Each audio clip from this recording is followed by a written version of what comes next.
There is something about this time of year that makes me think of miracles, and our next story is nothing short of one. It's about a soldier who sacrificed everything for his country and the serviceman who showed him love in his darkest hour. Take a look. It happened on May 25, 2012, when Ryan Whiteman, a Marine from Florida, was on his second tour in Afghanistan. I was with a group of 4 guys, they call it a fire team. About that time, we had just met up to say, we were going to go get some more people, and I heard a boom up top. And it sounded close, and I remember asking, was that a controlled detonation? And the guy was like, I don't think so. And I woke up 3 days later. The blast almost blew the then 21-year-old to pieces. Shattered my whole left arm. It shattered my my thigh and my tibia, my fibula, cracked my knee, broke my ankle, and then it crushed my foot. 2 of the Marines who'd been right next to the bomb were killed. And it was only later that Ryan learned the only reason he's still alive is because others took quick action. You just thank those guys, because I don't remember any of it, I was in shock. They said I was awake, I was talking to them, but I was just in a lot of shock. I just know that if those guys would not have been there to put me on a tank, to get me to a chopper, to get me to a hospital, and everybody in between, I wouldn't be here. Since then, Ryan has spent 2 years at Walter Reed Hospital in Washington, D.C., enduring one surgery after another. This November, he got a prosthetic for his left leg. After over 2 years of trying to save it, because it just wasn't getting any better. So it essentially caused an amputation.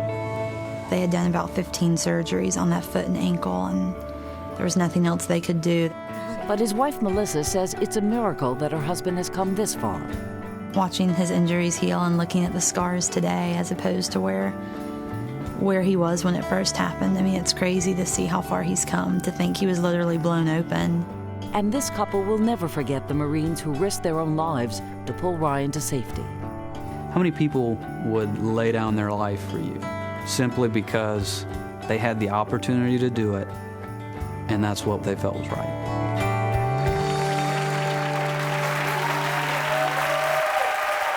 And joining us are Ryan Whiteman and his wife, Melissa. Such a pleasure to have you here. It's truly an honor. Thank you for having us. Can you put into words the brotherhood that was formed between you and those Marines who helped you? Marines come from everywhere, all over the United States. And All walks of life. That's right. Yes, ma'am. You got guys that come from really rough parts of town, and people who come from really great parts of town. And, you don't always get along as far as, the religions and morals, and everybody's a little different.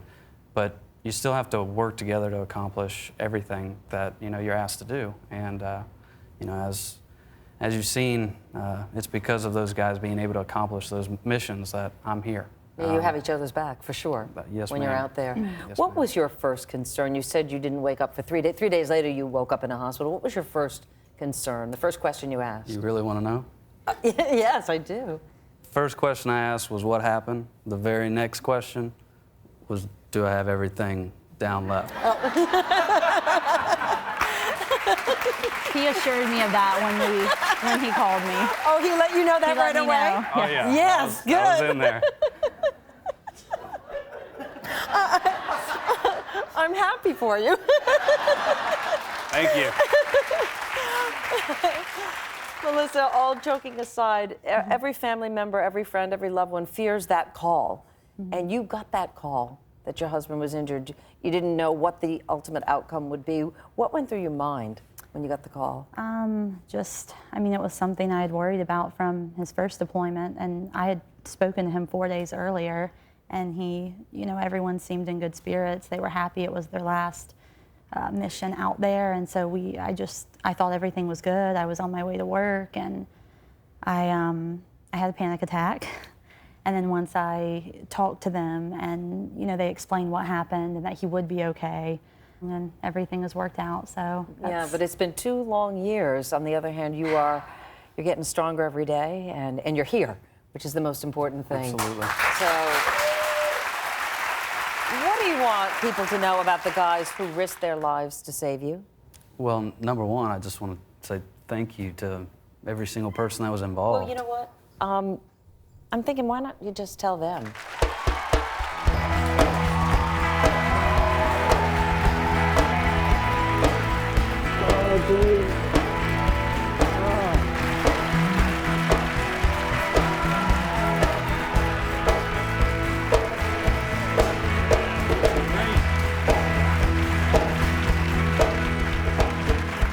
Hey, Michael.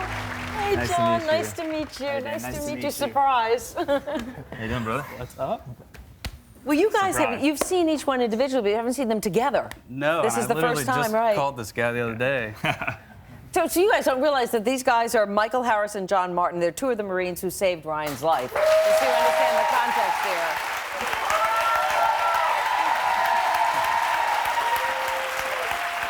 And you all are so humble about all of this and about the service that you provide to this country. And it's amazing to me what you have done and the gift that you've given to all of us. Michael, I want to start with you because you tended to Ryan right after the bomb went off. How does it feel to see how far he has come? Because when you made sure that he was being taken away to the hospital, you didn't know if you'd ever see this guy again. No, I didn't, Meredith. So that day obviously was very chaotic for a lot of guys. We had just lost 2 fellow brothers. And so we didn't know if we were going to lose another 2. But then when we got back from that mission, he said he was fine. And I mean, he's pretty stubborn, so it's pretty hard to knock this guy down. John, what kind of Marine is Ryan? That's a very good question. I don't know where to start. Ryan is a very humble Marine. He always gives credit where credit is due, and Never takes it. Yeah, never takes it. He always, if someone else does it, he makes sure they're known for it. So he, if you want to talk to him or ask him a question, he'll sit down and he'll gladly talk your ear off. I mean, he's very good at that. Did you know he has his man parts? I did. Okay. I did. He's told me many times now. Lindsay Gill is the executive director of Luke's Wings, an organization that unites wounded service members with loved ones. She's in our audience right now. Lindsay, why was it so important for you to help reunite Ryan, Michael, and John? Well, Luke's Wings is an organization that exclusively provides airline tickets for our wounded warriors to be together during their recovery process. And most people don't realize how long that recovery process is. Most of our service members, it's not uncommon for them to be there for 2 to 3 years. And as an organization, we like to see our families from day one until the day that they leave. And you know, how awesome that we get to see Ryan and Melissa through their recovery, and they're doing amazing. And as much as I would like to see that, I know that the guys that were there that day, how meaningful it must be to them to see what Ryan's accomplished. And you know, even though Ryan was the one that was physically injured that day, it doesn't mean any less to the guys that were there. And we just think it's so wonderful to be able to create reunions like this. And Well, we're so happy we that were they're here. talking to Ryan and Melissa before the segment began, and they were so grateful for what you have done. So thank you for this reunion and so many others. Well, you know, we like surprises here at this show. It's been a tough few years for you guys. You put your honeymoon on hold because a lot of stuff happened, and we thought after what you've been through, you deserve a honeymoon. You really do. So thanks to our friends at Dreams Resorts and Spas, you're going on a 7-night unlimited luxury vacation. You pick it. It's one of their 13 oceanfront locations across Mexico, the Caribbean, and Costa Rica. So you select it. You go and enjoy it. Oh. You so deserve it. Thank you so much. Have a great weekend, too. Congratulations. Thank you, Michael. Oh. Thank you, John. Nice to meet you. Our thanks to everybody here.